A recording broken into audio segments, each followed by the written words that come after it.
Welcome to the Biotech Signals series of the Micromolar podcast. Today is Thursday, July 20th, 2026. Bristol Myers Squibb is partnering with NVIDIA to build what it calls the most powerful AI supercomputer in the pharmaceutical industry.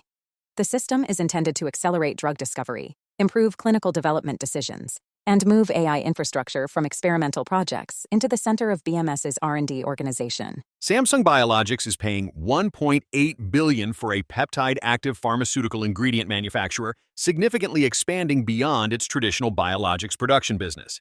The acquisition positions Samsung to benefit from surging demand for peptide medicines, particularly in obesity and metabolic disease. Anthropic has made an unusually fast push into biopharma, hiring Nobel-level scientific talent and exploring acquisitions during its first 100 days in the sector. The move suggests leading AI companies increasingly see biology and drug development as a strategic market, rather than simply another software use case. GSK is launching a large study to determine whether its shingles vaccine can reduce the risk of Alzheimer's disease.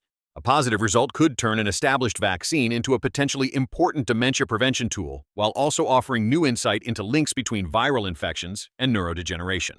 Colon's cell-based gene therapy failed a Phase 3 osteoarthritis trial, dealing a major setback to a regenerative approach for degenerative joint disease. The result highlights how difficult it remains to translate promising cell therapy biology into consistent benefits in common, complex conditions. Scribe Therapeutics raised approximately $96 million through an IPO to advance genetic medicines for lipid disorders. The offering adds to signs that public investors are reopening the market for gene-editing companies with focused programs and clearly defined clinical paths. Latigo Bio is preparing an IPO to fund a non-opioid pain medicine, positioned as a challenger to Vertex's Journav-X. The listing reflects growing commercial and investor interest in safer pain treatments that can deliver meaningful efficacy without addiction risk. Jasper Therapeutics is merging with Kira Pharmaceuticals after exploring strategic alternatives. The combination consolidates capital and immunology assets while showing how smaller biotechs are using mergers to survive and reposition themselves in a selective funding environment. Vertex's investigational IgA nephropathy therapy has been partially de-risked by recent approvals for competing drugs from Novartis and Vera Therapeutics.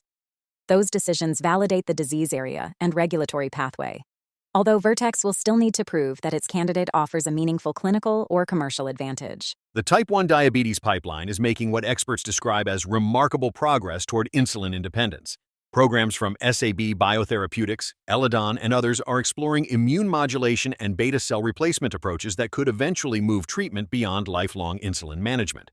Those are all the biotech signals for today. Thanks for tuning into the Micromolar podcast.